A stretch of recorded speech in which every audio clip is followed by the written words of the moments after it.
For the last few years, I've been relying on RTK to provide highly accurate deliverables to my clients, whether that's through my drone mapping or my data collection needs. But one of my biggest frustrations is the access to it, the ease of use, and the reliability on the existing networks today. Here in the state of Florida, I get an email all the time that it is offline or certain base stations are just not working. In other states, they are extremely expensive, like in Georgia, they want $2,500 a year just for access to their RTK network, and some of the other networks are only based off of the region that they exist in.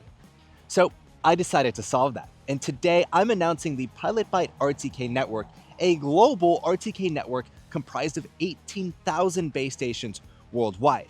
What that means is high reliability, high availability, and high accuracy practically anywhere in the world.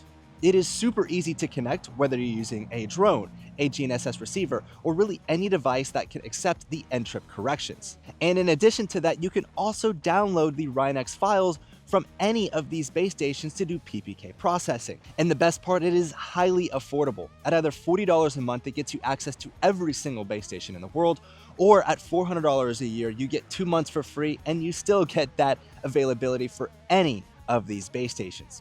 Long gone are the days of inconsistency, offline base stations, or just not accurate enough data. If you want to have more reliable results and easier access to an RTK network, check out the Pilotbyte RTK Network, linked down below or up in the card above. And with that, happy flying and happy data collections.